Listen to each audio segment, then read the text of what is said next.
Every day, 2 million of us take off and land somewhere in America. 600 million passengers boarded a flight last year, and the number is expected to surpass 1 billion this decade. The sky has no limits, but the ground does.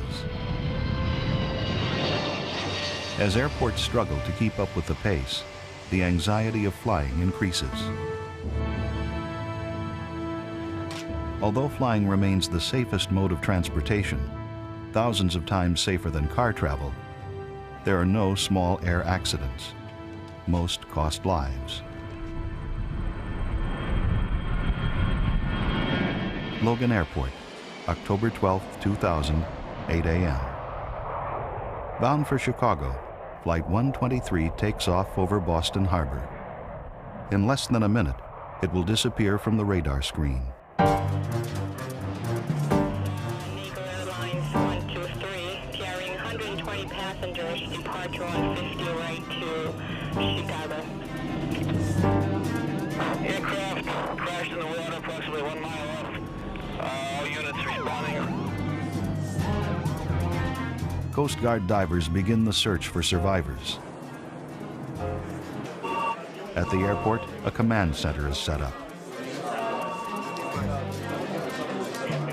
Well, the plane is in this area, so the whole area here is controlled. Jet fuel is a primary concern, although that's going to evaporate faster than it can be boomed off. We shut down Day Boulevard, the South Boston area, to get emergency vehicles or personnel over here to Logan Airport through the tunnel. You have a number there, I can get the incident commander on the phone with the medical examiner. I'll find out. All right. The Navy ship Grapple, a veteran of many deep-sea salvage operations, is on the scene. I'm calling to check to see if debris has been taken yet. The first wreckage arrives on shore. We do have several airline personnel and American Red Cross on scene, and we will be transitioning that Family Assistance Center over to the airline once they're able to get all their national resources and assets in place. Fortunately, it's only a drill. Every major airport conducts similar exercises in preparation for the disaster they hope they will never see. We have to practice. We have to keep sharp. We have to keep ready to prepare and be able to respond in an appropriate manner when these things happen. It happened on July 17, 1996. TWA Flight 800, en route from New York to Paris, burst into flames off the coast of Long Island. A terrorist attack was the first assumption. Eyewitnesses claimed to have seen a missile in the sky. All 230 people on board this Boeing 747 were killed. In an unprecedented 18-month recovery effort, investigators salvaged thousands of pieces of wreckage from the ocean and assembled the 747 fuselage. Boeing engineers, airline pilots, NTSB, and FBI experts used it to solve the puzzle of what brought down TWA Flight 800.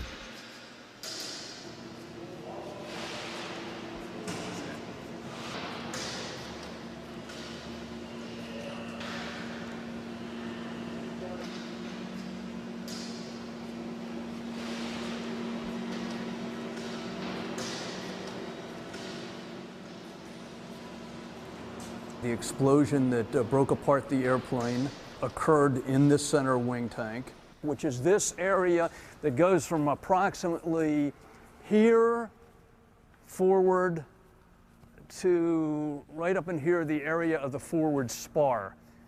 This center wing fuel tank is the size of a 2-car garage. We knew that the airplane had been sitting at the airport for a number of hours.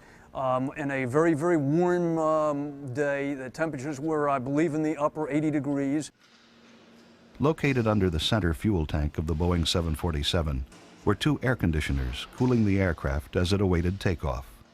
It is our belief that putting a device that can produce heat into the bottom of a fuel tank, under a fuel tank, makes no sense when you have a petroleum-based fuel in that tank. The fuel in the tank vaporized under the heat generated by the air conditioners. The theory was that a short circuit channeled excessive voltage into the tank igniting the vapor. Unfortunately, investigators did not find evidence of faulty wiring, so the precise mechanism of the explosion remains a mystery.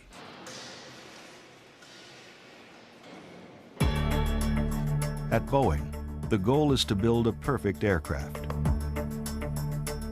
With 626,000 parts fastened together by 600,000 bolts and rivets, a new 757 is being assembled. This twin-engine jet will carry up to 239 passengers. Its loaded weight of 250,000 pounds is comparable to a train locomotive, but it moves considerably faster, 550 miles per hour. It has to survive strenuous mid-air engine stall tests, sudden altitude drops, steep climb takeoffs, and emergency braking. The customer for this 757 is American Transair. The buyer and the seller have a full day to inspect the plane. Joe Akers is Boeing's quality controller. Have a bit of an oil leak up here. This drain line. Ken Kaiser represents ATA. I'm going to fix this.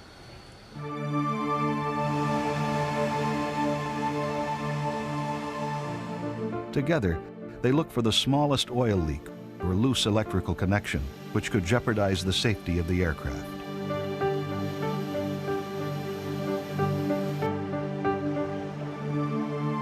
Don't see any metal shavings down in here in the dynatol or anything. All the bolts have a good threads exposed.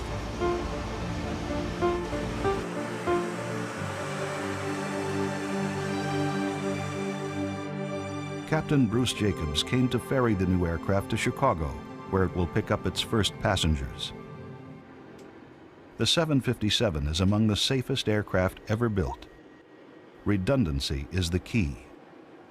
Everything we see is generally electrically powered, and anytime that source fails, there is always another redundant source to power the same instrument.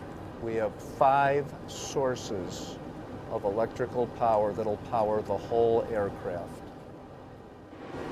We have to get ourselves prepared every takeoff. It can never be routine, and be ready for the possibility of an engine failure or having to stop the aircraft on the runway or continue the takeoff if we're beyond a certain speed on a single engine. ATA customer inspection of the new 757 is finished. Now the deal will culminate with an expensive handshake. And here we have the bill of sale. The price is $60 million. The next thing is the aircraft receipt. Each of the 2 engines, $5 million apiece. And the last thing is to present you with the cockpit key. Congratulations. Thank you, sir. Pilots marvel at the perfection of these flying machines. But aircraft technology is only one link in the chain of air safety. On October 31, 2000, a typhoon rolled into Taipei, the capital of Taiwan. During takeoff, Singapore Airlines Flight 006 turned onto a closed runway, struck a concrete barrier, and barreled ahead at more than 150 miles per hour into a construction site, where it hit an excavator and other heavy equipment. Passengers felt 2 violent bumps. Then they saw objects inside the cabin moving in all directions. When the plane ground to a halt, many seats were gone. The plane burst into flames and broke apart into 3 sections. 83 of the 179 people on board were killed. The plane's cockpit voice recorder confirmed that Singapore 6 was cleared by the tower to take off from runway 05 left, and the pilot was heard repeating the instruction. A minute later, he said he could see the runway. But Captain Fung was looking at runway 05 right, which was being repaired. To indicate they're out of use, closed runways are marked with a big cross, but there was none, investigators established. See what he's Yeah. Experts from the National Transportation Safety Board and Boeing arrive in Taipei. Investigators are at a loss to explain how Captain Fung, with more than 10,000 hours of flying experience, and who had flown from Taipei Airport 10 times before, could have made this deadly error. It slid to one side, hydroplane, and part of it hit this culvert, which made it slide around in the other direction at a portion during this sequence. Pieces are coming off the aircraft, engines are coming off, landing gear is spreading itself. All these things end up on the runway, and in addition to that, this aircraft is loaded with fuel enough to fly over to JFK, so the main tanks are full and they get punctured, and this fuel starts to ignite because of the sparks along the runway with the various pieces of the aircraft sliding along the runway and igniting this fuel. We may never know why the pilot of Flight 006 made a wrong turn at Taipei International Airport. But investigators are analyzing the post-crash fire that took 83 lives and are trying to learn from it. On the other side of the runway, you can see the aft section of the 747, the empennage, basically, to include the vertical fin, and some people actually were in there at the time of the crash and were rescued. Since I was involved in the TWA 800 investigation, I was interested in seeing what happened to the center tank in this particular accident. But it's hardly recognizable. The fire was so intense that it melted a lot of it. Half a world away at the Federal Aviation Administration lab in Atlantic City, Gus Sorkos dreams about a fireproof aircraft. Temperatures in that flame are 1,800 degrees Fahrenheit. This is a very intense fire. This simulates a post-crash fire involving jet fuel. His focus is on the insulation used in the cabin walls, the protective barrier between fire and lives. A newly developed insulation is subjected to flames. How much time will passengers have to be evacuated before the fire burns through the layer of insulation? We expect that this material will prevent a fire from burning through for a minimum of 4 minutes. And if you combine that time with the additional protection provided by the aluminum skin and the sidewalls, this is more than adequate time for all people to evacuate in the event of a post-crash fire for almost any conceivable situation. Okay, you've got 3 minutes, 20 seconds now. This material here for more than 5 minutes has prevented flame penetration. This is more than enough to be effective in any type of post-crash fire situation. So this would be the type of material that could be used as a burn-through barrier. 6:15 right now. It's absolutely amazing.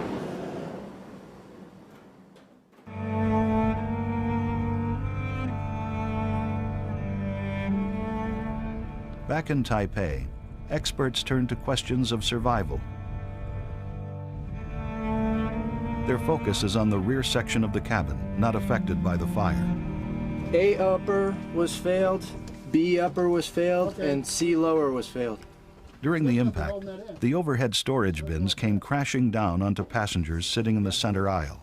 One of the passengers that I interviewed said that he saw the bins coming down as they were impacting. We would have expected the bins to be on that side of the galley, actually. But now they're on this side. It may have happened when they rolled it upright again.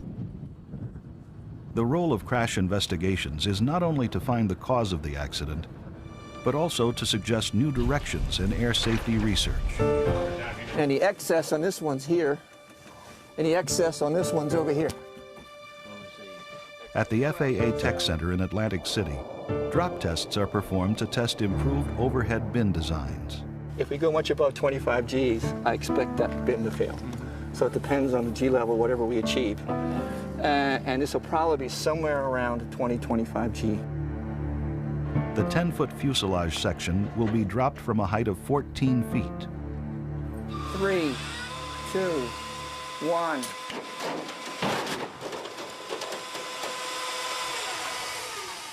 The newly designed overhead bins stayed intact.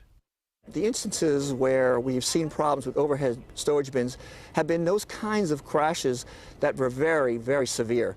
Matter of fact, they were at the limits of human survivability. But the fact remains, if people can survive the crash, they shouldn't be injured by anything within the aircraft that might injure them and come loose, stowage bins being one of those issues.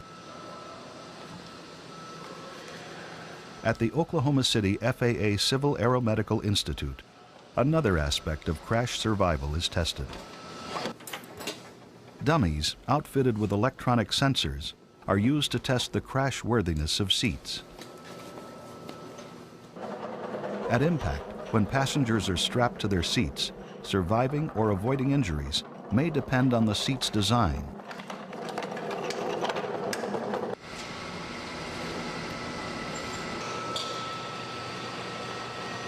This test simulates a sudden impact at takeoff, similar to what happened in Taipei. By measuring the severity of head injuries, the researchers will gauge the survivability of the crash.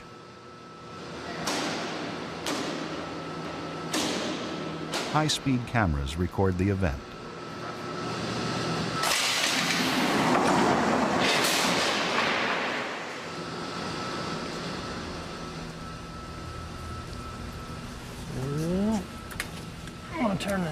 Looks like we've had a head impact on the tray table here. See the evidence right there of what happened. Okay. Well, the restraints are intact. They didn't come loose. They look good. Calculations based upon the numbers we acquire from those sensors gives us a predictor of the likelihood of injury had this been a real person. In this case, the larger dummy, the adult male, the number we got from his head impact indicated the likelihood of serious head injury was very low.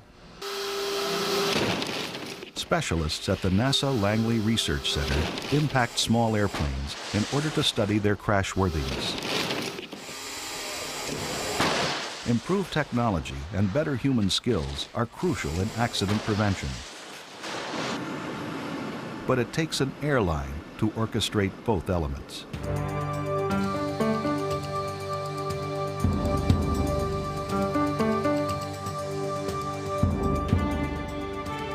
Chicago's Midway Airport is the hub for Indianapolis-based American Transair. You're arriving, destination, which is San Francisco, gate C2, which is the aircraft that just came in right now.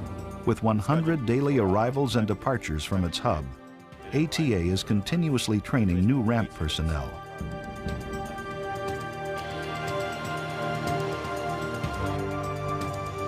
I'm going to go over to B12, see a departure. Every plane flies 12 to 15 hours per day. There are only 30 to 40-minute stops between loading and unloading the cargo, letting passengers in and out, changing the crew, and maintaining the aircraft.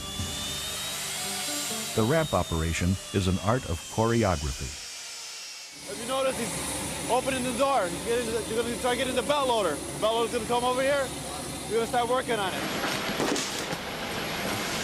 All right, what do we got here? We got a transfer tag, right? Lester, somebody has to be behind the jetway to see if it's clear. Copy that, no problem. This is the last thing the captain sees, right? This is the last thing we do. Show him the bypass pin, salute him, and he's off.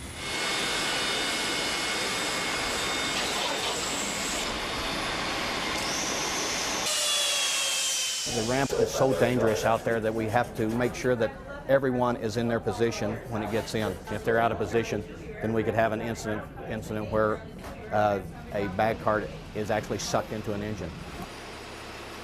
ATA has a near-perfect safety record. One hard landing with no fatalities in its 27 years in business. One reason is its strong emphasis on aircraft maintenance. The airline opened its own school for mechanics. You guys remember the Air Alaska crash? That was an MD-80. The same type of jack screw or similar to it. That Air Alaska flight, what happened was the bearings on this roller were not greased properly, or they skipped an inspection part of the A-check. Check the mount. Lose control of the airplane? Is that what they did? They lost complete control of the airplane because he couldn't move that elevator. Initially trained on small planes, the graduates will be taking care of ATA's jetliners. ATA operates one of the oldest fleets in the industry. Half of their planes are between 18 and 25 years old. Their fleet of 19 Lockheed 1011s is the largest of any airline. Here you can see that we've opened up the cargo door and we've gone inside to inspect inside the cargo bay behind the fire retardant lining to see how the systems are working inside that area.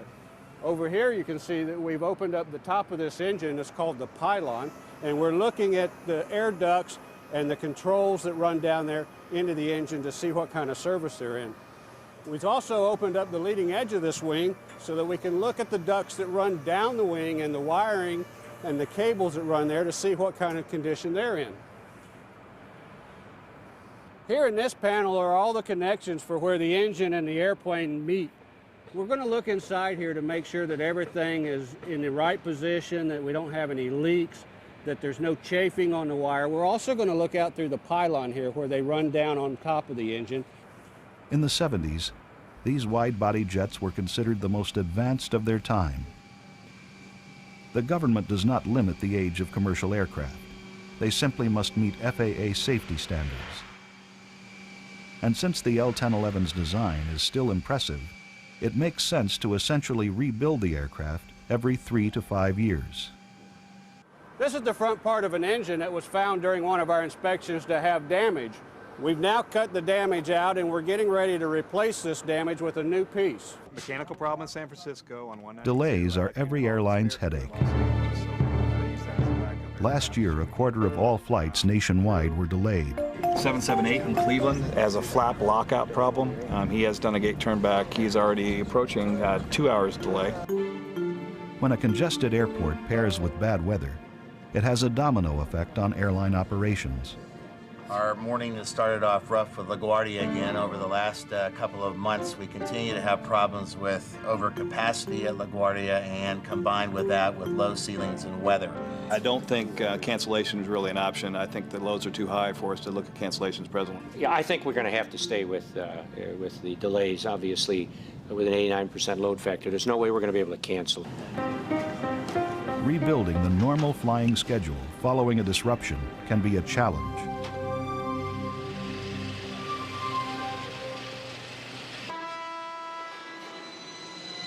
With air travel booming, airports are critical to aviation safety.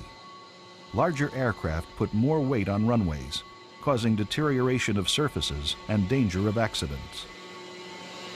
When the super heavy Boeing 777 was introduced, the FAA created a unique testing facility at its Atlantic City Tech Center. At a cost of $15 million, a test vehicle weighing over 1 million pounds was built. It can apply hydraulic loads of 75,000 pounds on each of its 12 wheels. Different asphalt and concrete surfaces are tested and measured by over 1,000 sensors. We'll be stopped about 10 feet into the rubber ramp. The results are shared with runway designers and airports accepting heavy aircraft.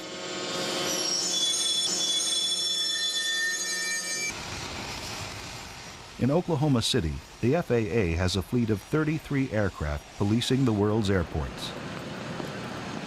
Today's destination is Tulsa, Oklahoma.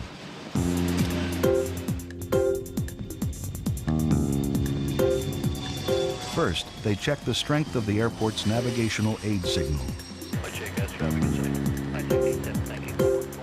Then, flying as low as 50 feet over the runway, they evaluate the airport's guidance system, which helps pilots land in adverse weather conditions.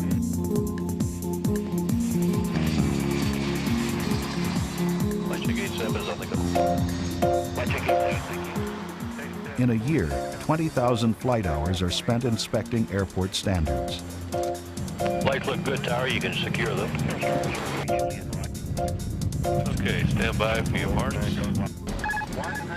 When conditions are not met, a runway could be closed until standards improve. Pause and rig. You're up. You're up. -5. I got the yoke. Your yoke. 90. Watching over pilots is another task of the government. In a simulated control tower at the FAA Academy in Oklahoma City, new air traffic controllers are being trained. Taxiway Hotel. Right, cleared for takeoff. United 802, heavy hold short of taxiway Alpha. After spending 178 hours in the tower, these recruits will join a small army of 18,000 controlling American airspace. 25 Alpha Bravo, Academy ground, taxi to runway 28 right. How close is he Just close. to the point of crossing? And who would be there first? If he told you not in the taxi without delay, would he get there before the Falcon? He or she must be able to plan ahead, to think of the next scenario. What else do I have to say? Because the control instruction the controller is saying now is old news. Seneca 435 Yankee runway 28 right, clear for takeoff. Where's the King Air? Where's the Tomahawk? The King Air is back here. That's the Tomahawk. So what's the King Air going to do to the Tomahawk? He's going to run him over. So start telling them about each other.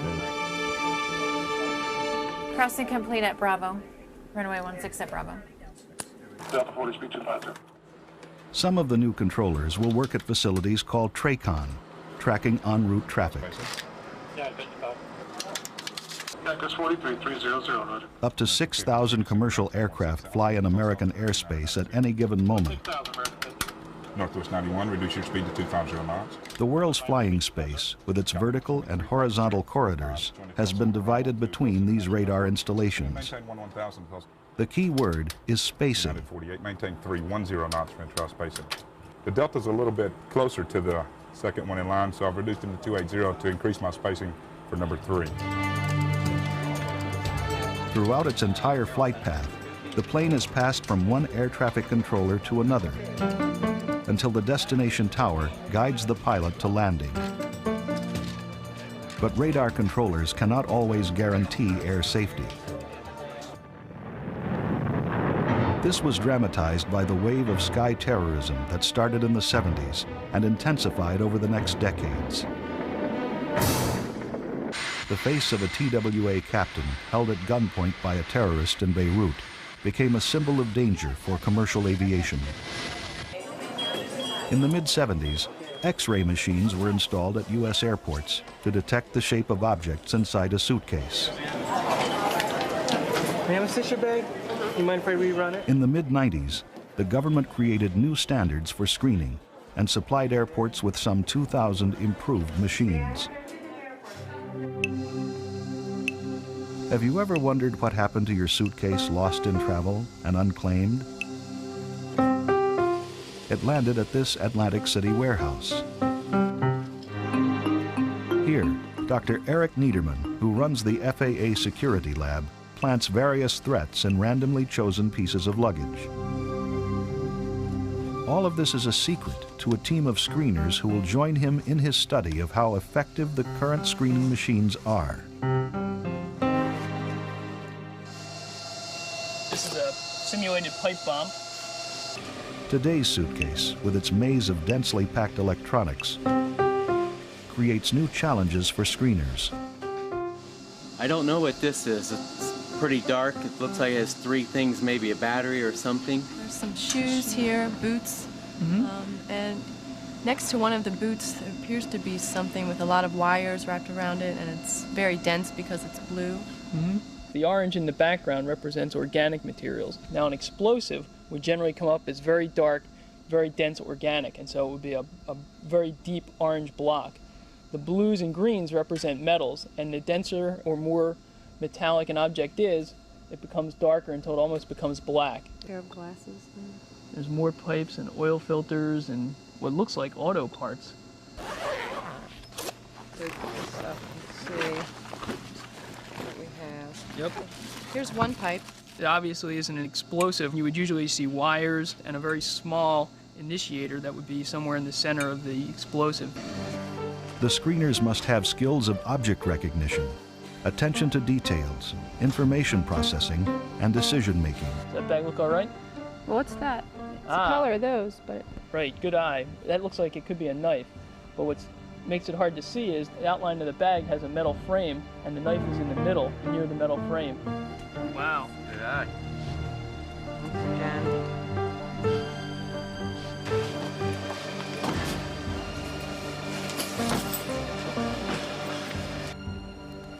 Okay, stop that bag. Now, do you see anything in there that looks unusual? See this? This dark area in the center? What's that? That's most likely an improvised explosive device or a bomb. Now you can see inserted into it, into the center, is the detonator. And attached to the detonator are wires that run into the watch, which is over here. Okay. And you can see the electronics in the watch, and then you can see the battery, which is the power source. Aha! You can try to pull this apart and see what's in here.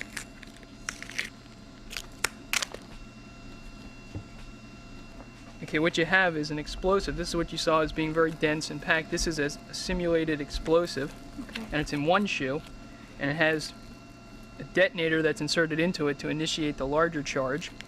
And then in here is a watch that serves as a timer and a battery to give it power to explode. Yep, right there. Improved screening technology can keep terrorists at bay. But what if they manage to avoid this gate, as tragically happened in 1996 at an airport in Ethiopia? A couple, honeymooning on the Comoros Islands, turned their camcorder to the Indian Ocean. Hours earlier, the Ethiopian Airlines Boeing 767 had been hijacked and ordered to fly to Australia. When it ran out of fuel, it hit the water at 180 miles per hour. 120 people were killed, making it the bloodiest hijacking in aviation history.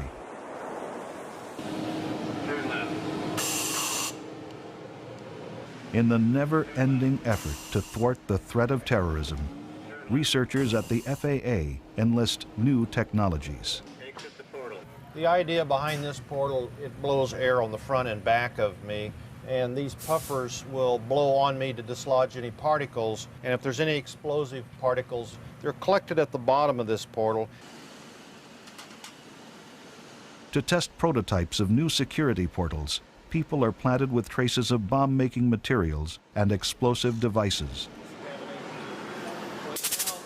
This portal analyzes the passenger's body heat.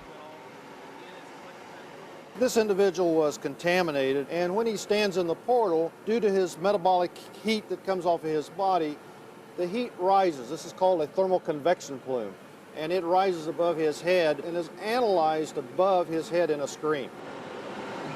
You'll see this individual's being collected now by this portal. He is stepping out now, and you'll see that explosives have been detected by this portal. Safety doesn't come cheap. The cost of this machine, $150,000. The explosives are detected. Okay. This new technology has the potential of being applied at the aircraft entrance, further tightening security. When emergencies arise on board, passenger safety is in the hands of the flight attendants. Airline training prepares them for the worst. Tulai Harris, 27 years of flying and 7 million miles under her belt, trains flight attendants at ATA. Are you okay? Are you okay? Greg, go get the AED Go kit, inform the flight deck, make a medical clear. Long gone are the days when they had to be tall, slim, unmarried, and female. Are you okay? Are you okay? He is giving you no response. I'm gonna lift his chin. I'm gonna look, listen, and feel for breath. Although travel adventure is still the main motivation, serious safety skills are required. First one went in, I know he's clear. Mike, please help this person. He's coughing. He's turning blue. Are you choking? I know the Heimlich. I can help. My baby's, I think, is choking. I know the Heimlich. It's all right. 1, 2, 3, 4, 5. 1, 2, 3, 4, 5. Are you okay? Are you okay? In the last 2 years, automated reanimation equipment has become part of the training. 1 and 2 and 3 and 4 and 5 and 6 and 7 and 8 and 9 and 10 and 11 and 12 and 13 and 14 and 15. Pads the patient's bare chest.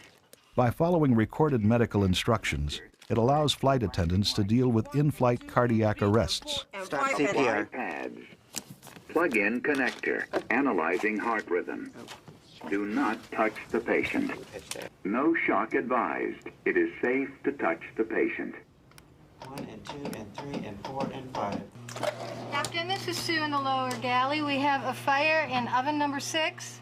In an L-1011 lower galley, in-flight firefighting is practiced. Close the oven door. Close the oven door. Cut the oxygen. Second step, pull down the vents. Cut the air. Third step, turn off all ovens. Next step, I'm gonna grab my halon. Connors knows they're in a battle with the weather. Price goes full throttle, desperately trying to get the jet to climb. But the wind is too strong.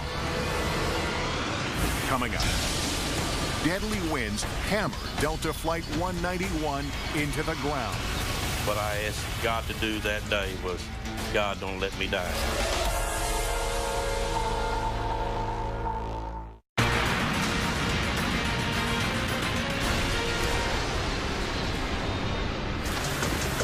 August 2nd, 1985, 6:05 p.m.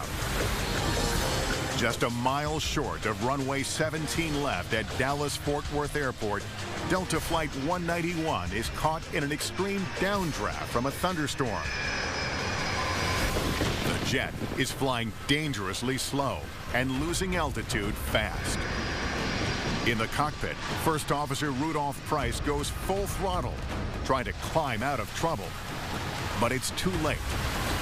Delta 191 slams into the ground in a field and bounces up. The plane sounded like it was gearing up, trying to take off with the flaps fully down. Instead, it heads straight for Highway 114 and straight for Mike Van Noy, who was driving his mother home from work. And the plane was coming over just like that, but at ground level, I knew if I didn't pull over, I was going to get hit. Delta 191's left engine smashes into a Toyota directly in front of Mike's car, killing the driver instantly. My mother was screaming, unbelievably crying. Do you realize what just happened? The nose gear breaks off as the crippled jet veers sharply just left of the runway. The left wing smashes into 2 huge water tanks. Then 28,000 pounds of jet fuel mixed with a flood of water explodes, sending flames racing through the cabin. When I saw the fire coming back, I ducked my head and asked God to save me. Careening on the ground at just under 200 miles an hour, Delta 191 disintegrates, except for one section. It seemed like it was forever till we stopped. Only one part of the plane remains and is tilted on its side. The tail section, where Christopher Meyer went so he could smoke. Now he's suspended in midair. I undid my seatbelt, crawled over one seat, and kind of hung on down, then just jumped. The next thing that came over to the intercom system was we have a heavy aircraft down on the north end of DFW Airport. Firefighter Paul Reese rushes to the crash scene, but first has to brave the same treacherous weather that overpowered Delta 191. All of a sudden, it was 100-mile-an-hour winds. It was a monsoon of rain. It was lightning. I mean, everything you could think of was hitting you. I was the first unit to arrive at that scene, and it was just total destruction. It looked like a bomb went off.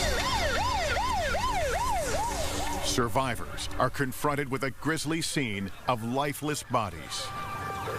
I can't tell you exactly how many there are because we may be looking at enough body parts to make up another body or two. I just can't tell you that at this point. As you can smell the skin and the hair, and the air was all filled with this jet fuel. I mean, it just, when you breathe, you just burned your lungs. This is the only section of the plane that wasn't completely destroyed and where all the survivors were seated, the tail section, about the last 20 rows. Meyer tries to help as many survivors as he can. Of 163 on board, 126 passengers and 8 of 11 crew members die in the fiery crash. There are 29 survivors. This is what was left of a car that the plane hit as it bounced at least once just short of the airport. Brock Minton saw it happen. Then the car apparently must have thrown him off balance, and he was in a 45-degree angle. Planes successfully navigate bad weather every day. But this storm was sudden and strong enough to bring down a powerful 325,000-pound jet in seconds. Investigators focus on a weather phenomenon called a microburst. John McCarthy is one of the first meteorologists to discover how quickly a microburst can strike. You have a time period that could be 5 seconds, it could be 7 seconds, it could be 12 seconds, where you can say, I don't want to be here, and then take steps to get out. Microbursts occur when strong updrafts carry wet, warm air upwards. As some of the rain evaporates and hail melts, a powerful column of cold air races thousands of feet back to Earth. Swirling vortexes of air then radiate outward along the ground. It's much like water coming out of a faucet in the sink that comes down, and when it hits the sink, it spreads out in all directions.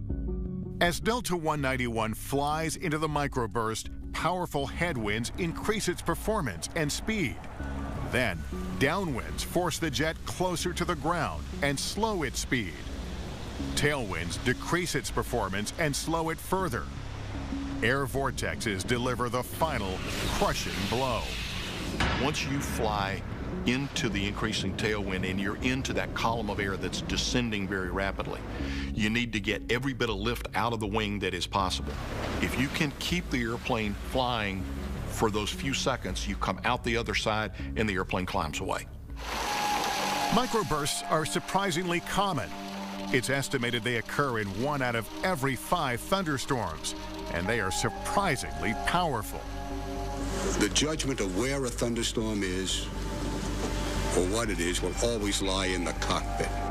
Investigators determine the probable causes of the accident include the flight crew's decision to continue their approach into a cloud where they saw visible lightning, and the lack of pilot training for avoiding low-altitude wind shear.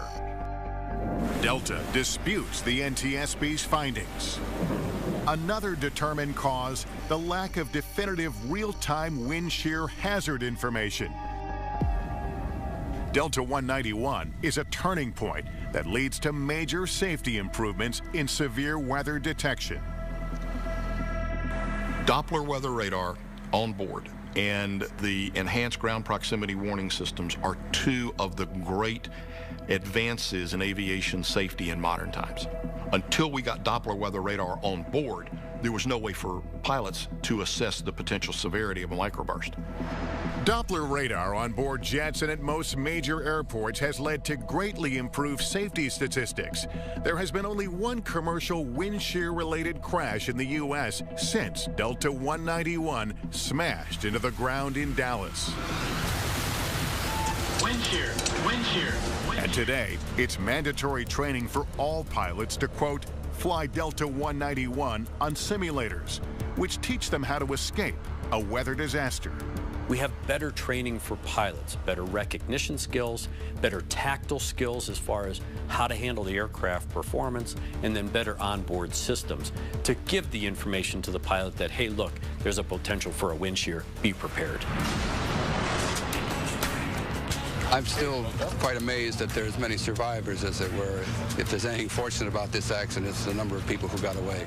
Christopher Meyer is grateful to have survived with only a few broken ribs. This was the shirt I was wearing that the nice doctors cut off of me. But the emotional pain Meyer feels is profound. You still think, well, how come we made it and somebody else that didn't make it.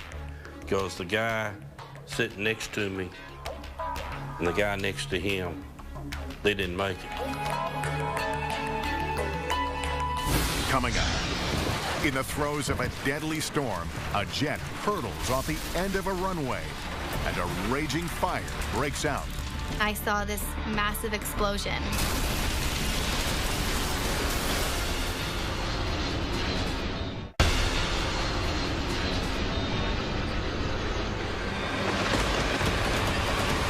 A pilot battling an intense thunderstorm tries to land. I guess some people thought, oh, we've made it, and then it very quickly turned into screaming and yelling. But touchdown is just the beginning of a terrifying ordeal. I really thought that at that point in time, we were the only ones that got out of that plane.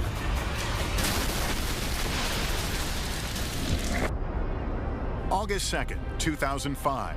Air France Flight 358, an Airbus A340, is cruising over the Atlantic on an 8-hour flight from Paris to Toronto. 297 passengers and 12 crew are on board the sold-out flight. Globe-trotting business executive Joanne Bundock is in first class. My job required me to go all around the world in the 68 different countries that we do business in. So absolutely, I was a world traveler, frequent flyer, was on planes more than I was at home. Squeezed into the back of the plane in economy is 15-year-old Lisa Popo. She's headed home from a study abroad program and bringing a French exchange student back with her to Canada. I was just excited. I was having fun with my exchange student. She was beside me, so we were still kind of getting to know each other, and I was trying to tell her more about Toronto.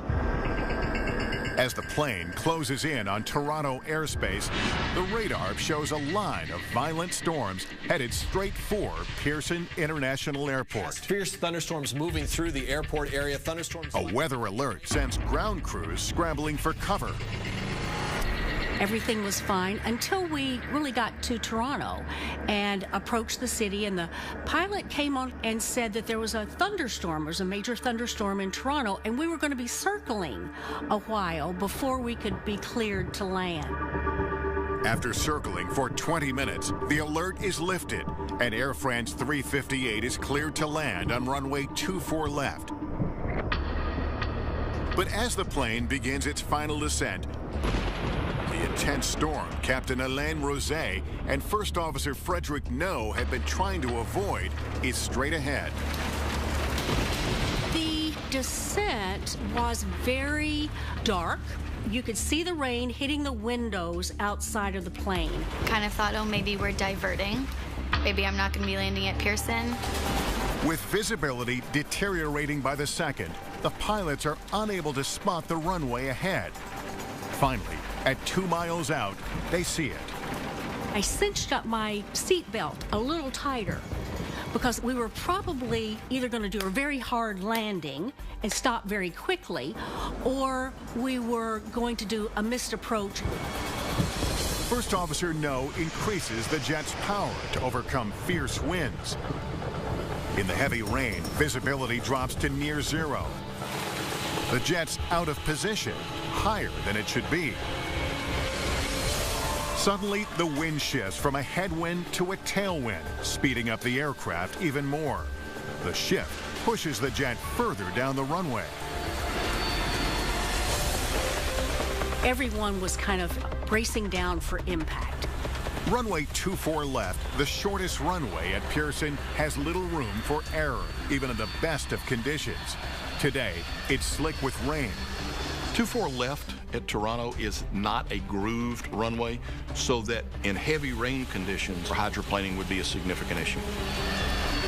First Officer No fights to keep the big jet aligned and touches down nearly halfway down the short runway. That's when it all kind of broke loose. The jet is racing down the asphalt at more than 100 miles per hour with little left of the precious tarmac.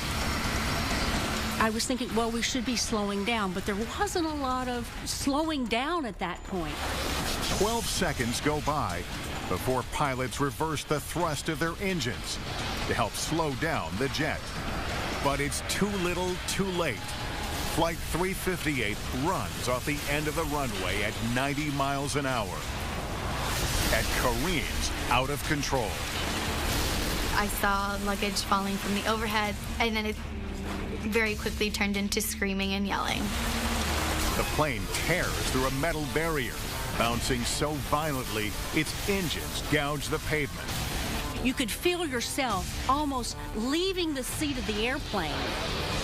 The runaway jet has run out of real estate and goes nose first down a ravine. Coming up, jet fuel ignites and turns Flight 358 into an inferno. Of course, other people knew what was going on, and so that flight attendant said, "Evacuate now."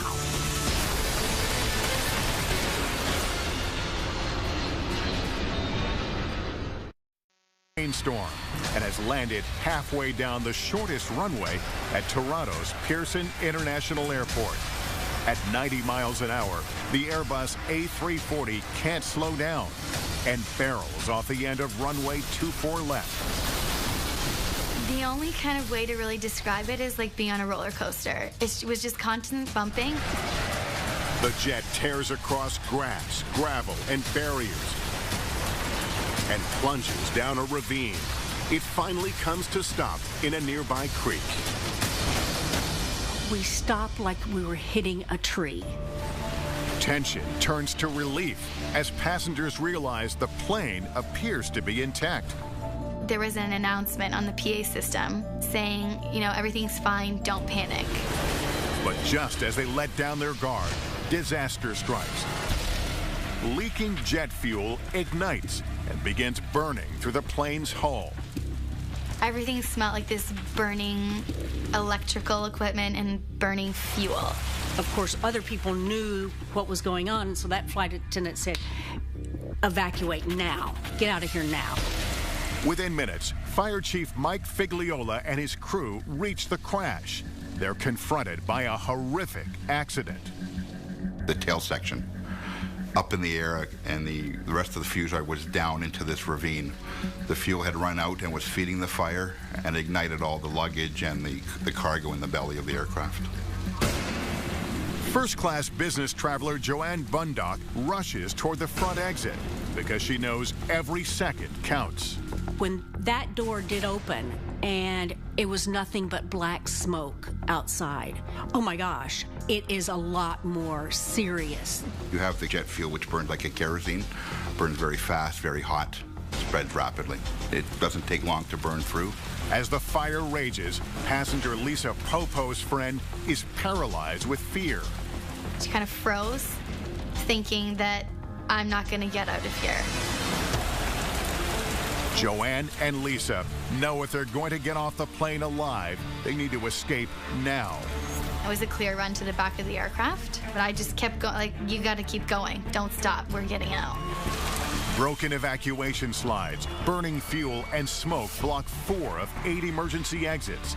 So the crew immediately directs passengers to the remaining exits. Crazy thing about this is this slide deployed, but it didn't deploy fully. There was maybe 10, 15 feet to the ground. I know I've got to get away from this plane as far as I can, as quick as I can, not knowing what's going to happen. Joanne jumps out. Meanwhile, a team of firefighters is on the scene, trying to extinguish flames on the jet's hull. We fight aircraft fires because of the jet fuel with a special firefighting foam. Because of this constant downpour rain, every time we got a blanket, the rain would wash it away. Inside the plane, another team begins a search and rescue. But with thick black smoke quickly filling the cabin, they're forced to abandon the mission before they can make a full sweep of the aircraft. Suddenly, an explosion rips through the plane's hull, shooting a fireball into the main cabin. There was an explosion on the forward starboard side caused by some oxygen bottles, which had obviously been heated up by the fire and exploded. Joanne climbs a rocky hill away from the flames. All hope for the remaining passengers seems lost. We had a bird's eye view of the airplane. And I really thought that at that point in time, we were the only ones that got out of that plane. It takes Mike Figliola and his team 5 grueling hours to finally put out the blaze. They believe all that's left is the grim task of identifying remains of passengers trapped inside the jet. I thought for sure that once we had confined the fire, started putting it back, and we went in to do a final check, that we would find some bodies. Miraculously, all 297 passengers and crew, including Lisa and her fellow exchange student, are able to evacuate the plane in under 2 minutes. At this hour, we seem to have an incredible story of survival. After 2 years, the Transportation Safety Board of Canada issues its final report. It cites several primary factors that caused the accident, including the decision by the crew to land in the midst of a rapidly changing thunderstorm, and the excessive distance that the plane landed down the runway due to the shifting winds and low visibility. As the crew got closer to the airport, the wind shifted from a crosswind to a tailwind, and it pushes them further down the runway, which increases their landing distance. They're not going to have the visual cues to recognize how far down the runway they are. Also, according to the safety board, after touching down, the pilots became overloaded with the task of properly aligning the jet in severe crosswinds. And this caused a delay in the selection of reverse thrust. 12 seconds on the runway, especially under those conditions, that's an abnormal amount of time. But given the adverse weather, given the standing water, and the performance of the airplane once he got the airplane on the ground, that may have led him to this period of indecision, whether he's going to stay on the runway or try and abort the landing and take off again. Finally, investigators determined that the pilots didn't act on important cues that could have led them to abort the landing. They should have executed a missed approach, abandoned the landing, and gone around. Air France disputes the findings and is suing the government entity that runs the airport as well as air traffic control for failing to have adequate safety precautions, which it says contributed to the crash. The government denies the allegations. You have to be grateful for every minute you have. I think that's incredible that 297 people got off a plane in 90 seconds. I think that's a miracle.